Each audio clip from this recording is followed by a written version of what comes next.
നമസ്കാരം. ചില സൈബർ റോളികളെ കുറിച്ച് പറയാതിരിക്കാൻ നിവർത്തിയില്ല. അർജുന്റെ കുടുംബത്തിനെതിരെ സൈബർ അറ്റാക്ക് നടത്തുകയാണ്. അവരുടെ ഒരു സ്റ്റേറ്റ്മെന്റിനെ കട്ട് ചെയ്ത് എടുത്ത് പ്രചരിപ്പിച്ചുകൊണ്ടാണ് അവർക്കെതിരെ സൈബർ ആക്രമണം നടത്തുന്നത്.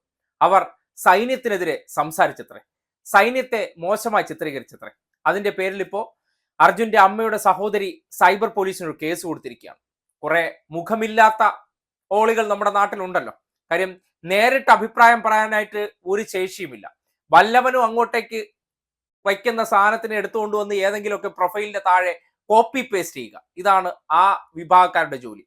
സൈന്യവുമായി ബന്ധപ്പെട്ട വിഷയത്തിൽ ഈ അവിടുത്തെ സുരക്ഷാ രക്ഷാപ്രവർത്തനത്തിന് നേതൃത്വം നൽകുന്ന അഭിഷേക് എന്ന മലയാളി തന്നെ പറഞ്ഞിട്ടുണ്ട്, അവർ പറഞ്ഞ വാചകത്തെ വൈകാരികമായി തലത്തിൽ പറഞ്ഞ വാചകമായിട്ടേ കാണുന്നുള്ളൂ. സ്വാഭാവികമായിട്ട് പറയുന്നേ, ഒന്ന് ആലോചിച്ച് നോക്കൂ. ഇത്രയും വലിയ മാനസിക സംഘർഷം നേരിടുന്ന ഒരു അവസ്ഥയിൽ സൈന്യം അവർ ആവശ്യപ്പെട്ട് വരുന്ന ഒരു സേനാ വിഭാഗമാണ്. കാര്യം കർണാടക സർക്കാരിന്റെ രക്ഷാപ്രവർത്തനം ഏറ്റവും ഉദാസീനമായും ഏറ്റവും കെടുകാര്യസ്ഥതയുടെ ഉദാഹരണമായി നിൽക്കുന്ന സന്ദർഭത്തിലാണ് ഈ സൈന്യത്തെ വിളിക്കണം, ആർമിയെ വിളിക്കണമെന്ന ആവശ്യം കുടുംബം മുന്നോട്ട് വയ്ക്കുന്നത്. അവർ വന്നതിന് ശേഷം അന്നത്തെ ദിവസത്തെ തെരച്ചിൽ വളരെ പെട്ടെന്ന് അവസാനിപ്പിക്കുകയാണ്. 7 മണിക്ക് മുന്നോടിയായിട്ട് അവസാനിപ്പിക്കുന്ന സന്ദർഭം എത്തുമ്പോൾ സ്വാഭാവികമായിട്ട് നിരാശ ഉണ്ടാകും. നഷ്ടപ്പെട്ടവന് വേദന ഉണ്ടാകുമെന്നേ. ആ വേദനയുടെ പുറത്ത് ചിലപ്പോ പലതും പുലമ്പും. ആ സന്ദർഭത്തിൽ ഒന്നും ആലോചിക്കില്ല. അവർക്ക് അതിനേക്കാൾ വലിയ നഷ്ടമാണ് ജീവിതത്തിൽ വന്നിരിക്കുന്നത്. അതിനെ സംബന്ധിച്ച് അവർ വൈകാരികമായിട്ട് പ്രതികരിക്കുമ്പോൾ അതിനെ ഉയർത്തിക്കാട്ടി അങ്ങ് സൈബർ അറ്റാക്ക് ചെയ്ത് കളയാം. കാര്യം അതിന്റെ പിന്നിൽ ഒരു രാഷ്ട്രീയമുണ്ട്. കാര്യം ഈ കർണാടക എന്ന് പറയുന്നത് കോൺഗ്രസ്സുകാർക്കും ചില സംഘികൾക്കും അവരുടെ വല്ലാത്ത ഫേവറിസം ഉള്ള ഒരിടമാണ്. അവരെ സംബന്ധിക്കുന്നിടത്തോളം കേരളത്തിലുള്ള സർക്കാരുകൾ മാത്രമേ മോശമായിട്ടുള്ളൂ. ബാക്കിയുള്ള ഏതിനെയും അവർ പരസ്പരം അങ്ങോട്ടും ഇങ്ങോട്ടും അക്സെപ്റ്റ് ചെയ്യുന്ന കൂട്ടത്തിലാണ്. അങ്ങനെയുള്ള ഈ സൈബർ റോളി വിഭാഗക്കാരാണ് ആ കുടുംബത്തിനെതിരെ ഈ ഒരു ഘട്ടത്തിൽ പോലും അവരുടെ മനോനില മനസ്സിലാക്കാതെ വേട്ടയാടുന്നത്. കാര്യം കർണാടക സർക്കാരിന് അവർ കുറ്റം പറഞ്ഞിരിക്കുകയാണല്ലോ, അവിടുത്തെ പ്രവർത്തനത്തെ മോശമാക്കി പറഞ്ഞിരിക്കുകയാണല്ലോ.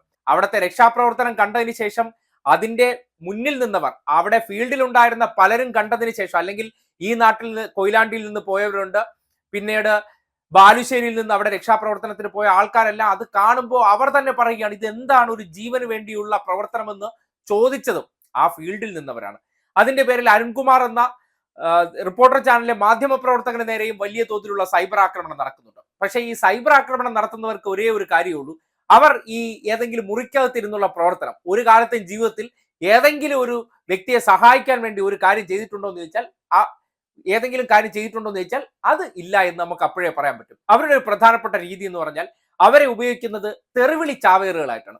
ആരെങ്കിലും പോയി ആക്ഷേപിക്കാൻ വേണ്ടി ഇതുപോലെ മുഖമില്ലാത്ത കുറെ പേരെ ഉപയോഗിക്കുന്നുണ്ട്. പിന്നെ ഇവർക്ക് വേണ്ടി അല്ലെങ്കിൽ ഇവർക്ക് എവിടെയെങ്കിലുമൊക്കെ വാരി വിതറാൻ വേണ്ടിയുള്ള പോസ്റ്റ് സൃഷ്ടിക്കുന്ന ചില ഈ സൈബറോളികൾക്ക് ഒരു നേതാവ് ഉണ്ടാവും. കാര്യം നമ്മുടെ നാട്ടിൽ ഇപ്പോ ചില നിരീക്ഷകരുണ്ടല്ലോ, അവരാണ് ഈ നാട്ടിൽ എന്ത് കാര്യത്തിനും ഒരു പ്രത്യേക തരം ഈ ഡെഫിനിഷൻ ഉണ്ടാക്കുന്നത്. അതായത് അവർ പറയുന്നതാണ് ഏറ്റവും കൃത്യം, ബാക്കിയുള്ളവർ പറയുന്നതെന്ന് ശരിയല്ല. ഈ രക്ഷാപ്രവർത്തനവുമായി ബന്ധപ്പെട്ടും ഇപ്പോ എന്തൊക്കെ നടക്കാൻ പാടില്ല എന്ന് ചില പറട്ട അല്ലെങ്കിൽ അഥവാ ആക്രി നിരീക്ഷകരൊക്കെ ചില നിരീക്ഷണങ്ങൾ നടത്തുന്നുണ്ട്. ഇവർ സ്വയം ധരിക്കുകയാണ് എന്ത് വിഷയത്തിലെ എക്സ്പേർട്ട് ഞാനാണ്. അതായത് ഇപ്പോ ഏഷ്യാനെറ്റ് ചാനലിൽ ചെന്ന് കഴിഞ്ഞാൽ ഇവരെ എക്സ്പേർട്ട് ആയിട്ടാണ് കൊണ്ടെടുത്തുന്നത്. കാര്യം നല്ല മുങ്ങൽ വിദഗ്ധനാണ്. ഏതെങ്കിലും വിഷയം ഉണ്ടായിക്കഴിഞ്ഞാൽ മുങ്ങാൻ ഇദ്ദേഹത്തെ പോലെ വിദഗ്ധനില്ല. കാര്യം ഇലക്ട്രൽ ബോണ്ട് വിഷയം വന്നപ്പോൾ ഈ മുങ്ങൽ വിദഗ്ധനെ കുറെ കാലം കാണാനില്ല. അതുകൊണ്ട് ഈ ഷുരൂരിലുണ്ടായിരിക്കുന്ന അർജുന്റെ രക്ഷാപ്രവർത്തനത്തിനും ഈ മുങ്ങൽ വിദഗ്ധൻ പറയുന്ന കാര്യങ്ങളെ നമുക്ക് എന്തുകൊണ്ടും കേൾക്കാം. രഞ്ജിത്ത് ഇസ്രായേലിയെ പോലെ ഫീൽഡിൽ നിന്ന് പ്രവർത്തിക്കുന്നവരൊക്കെ മോശക്കാരും, ഇവരെ പോലെ ചിലർക്ക് ഈ ചില നരേറ്റീവുകൾ ഉണ്ടാക്കാൻ വേണ്ടി ഉപയോഗിക്കുന്ന പറട്ട ആക്രി പണിക്കർമാരൊക്കെയാണ് ഇവരുടെ എല്ലാവരുടെയും കൺകണ്ട ദൈവം എന്ന് പറയുന്നത്. വായി തുറന്നാ പറയുന്നത് വിടുവായത്തരങ്ങളും പൊട്ടത്തരമാണ്. പക്ഷേ അയ്യോ വലിയൊരു സവർണ സംഖ്യയായതും വലിയ ഇന്റലക്ച്വൽ ആണെന്നൊക്കെ സ്വയം ധരിച്ചുകൊണ്ട് എന്തെങ്കിലുമൊക്കെ പൊട്ടത്തരങ്ങൾ പറയുകയും ഏഷ്യാനെറ്റ് ചാനൽ എന്ന സംഘി ചാനൽ നിരന്തരം ഇരുന്നുകൊണ്ട് ഈ കോൺഗ്രസിന് പിടിവള്ളി നഷ്ടപ്പെട്ടു പോകുന്ന സന്ദർഭത്തിൽ അവർക്ക് പിടിവള്ളി കൊണ്ടുവന്ന് കൊടുത്തു കഴിഞ്ഞാൽ അദ്ദേഹം പറയുന്നതാണ് പിന്നെ പ്രചരിപ്പിക്കാനുള്ള മുഖ്യ ആയുധം. ഏഷ്യാനെറ്റിലെ വിനു വി ജോൺ എന്ന സംഘപരിവാറിന്റെ പാദസേവകനായിട്ടുള്ള മുതലാളിയുടെ വത്സലപുത്രനായിട്ടുള്ള ആ വാലാട്ടി, അദ്ദേഹവുമാണ് പിന്നെ ഇവരുടെ മറ്റൊരു ആച്ച് എന്ന് പറയുന്നത്. അദ്ദേഹവും പറഞ്ഞു കഴിഞ്ഞാൽ പിന്നെ അതാണ് വസ്തുത. കാര്യം ഇവരൊന്നും ജീവിതത്തിൽ ഇതുവരെ പറഞ്ഞ ഒരു കാര്യങ്ങളും കൃത്യമായിട്ട് നടന്നിട്ടില്ല. ചില പ്രത്യേക രാഷ്ട്രീയ താല്പര്യത്തോടു കൂടി മുതലാളിക്ക് ആവശ്യമുള്ള കാര്യങ്ങൾ അറിഞ്ഞു ചെയ്യുന്ന ഒരു തൊഴിലാളി അഥവാ നമ്മുടെ വാലാട്ടി നടക്കുന്ന ഒരു ജന്തു, അതിനപ്പുറത്തേക്ക് വേറൊന്നും അവരെ കുറിച്ച് പറയേണ്ട കാര്യമില്ല. ഇവരൊക്കെയാണ് ആ സൈബർ ആക്രമണത്തെ ന്യായീകരിക്കുന്നത്. ആർമിയെ കുറ്റം പറഞ്ഞത്രേ. ആർമിയല്ല, ഏത് സാഹചര്യത്തെയും മനോനില തെറ്റി നിൽക്കുന്നവർ കുറ്റം പറയുമെന്ന്. അതൊക്കെ മനുഷ്യ സഹജമാണ്.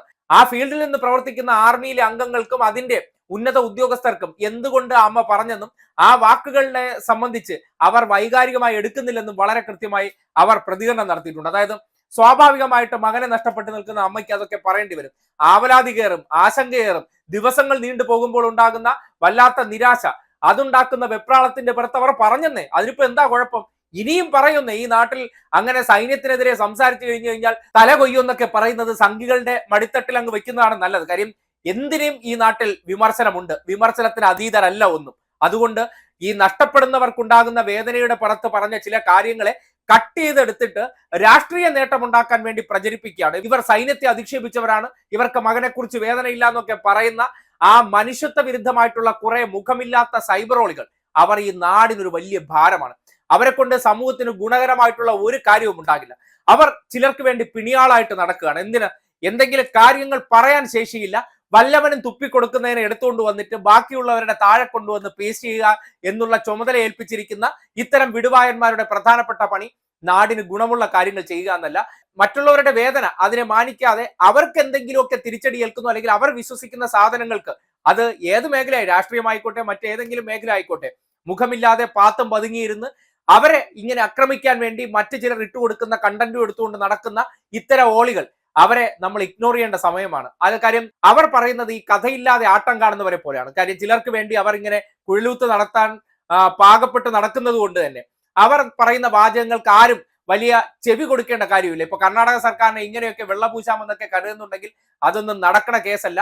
അവിടെ ആദ്യത്തെ, അതായത് 16-ാം തീയതി മുതൽ 19-ാം തീയതി വരെ നടന്ന ഗുരുതരമായ അലംഭാവവും ഒരു കോർഡിനേഷനും ഇല്ലാതെ ആരൊക്കെയോ വന്ന് എന്തൊക്കെയോ ചെയ്തതിനപ്പുറം ഒരു ജീവൻ ഉണ്ടെന്നൊരു അമ്മ ആവർത്തിച്ച് പറയുമ്പോഴും സുഹൃത്തുക്കൾ ആവർത്തിച്ച് പറയുമ്പോഴും അതിനോട് വേണ്ട രീതിയിൽ പ്രതികരിക്കാതിരുന്ന അനാസ്ഥ എന്ന് തന്നെ പറയും. അതിനെ സൈബർ അറ്റാക്കിലൂടെ അങ്ങ് നിശബ്ദമാക്കാമെന്ന് ഏതെങ്കിലും സൈബറോളികൾ കരുതുന്നുണ്ടെങ്കിൽ ചുരുട്ടി മടക്കി നാലാക്കി പോക്കറ്റ് വെച്ചാൽ മതി എന്ന് മാത്രമേ പറയാനുള്ളൂ.